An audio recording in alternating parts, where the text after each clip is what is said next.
काय सांगा? तुम्ही पेट्रोल हातात घेऊन आलाय काय?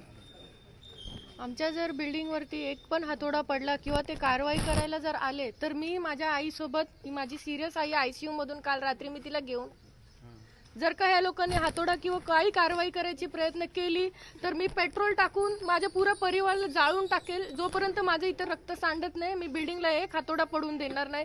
माझी सरकारला विनंती. तुमचं लोन आहे का काय सांगा? माझं 22 लाखाचं लोन आहे. 4 लाखचं मी डाऊन पेमेंट केलेलं आहे आणि SBI बँकेकडनं माझं लोन झालेलं आहे रीतसर. आपलं नाव? धनश्री दिनेश कांबळे.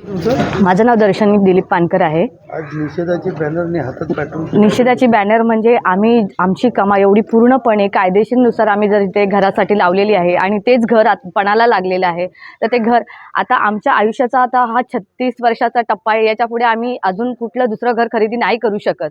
हेच घर आमच्यासाठी आम्हाला वाचवायचं आहे आणि आम्हाला न्याय मिळाला पाहिजे, एवढीच आमची प्रतिक्रिया आहे ह्याच्यावर. अगर याच्यामध्ये आम्हाला न्याय नाही मिळाला तर आम्ही हे ऑप्शनमध्ये आमच्याकडे दुसरा काहीही पर्याय नाही की आम्ही हेच ओतून आम्ही इथे जीवपणाला लावणार आहोत.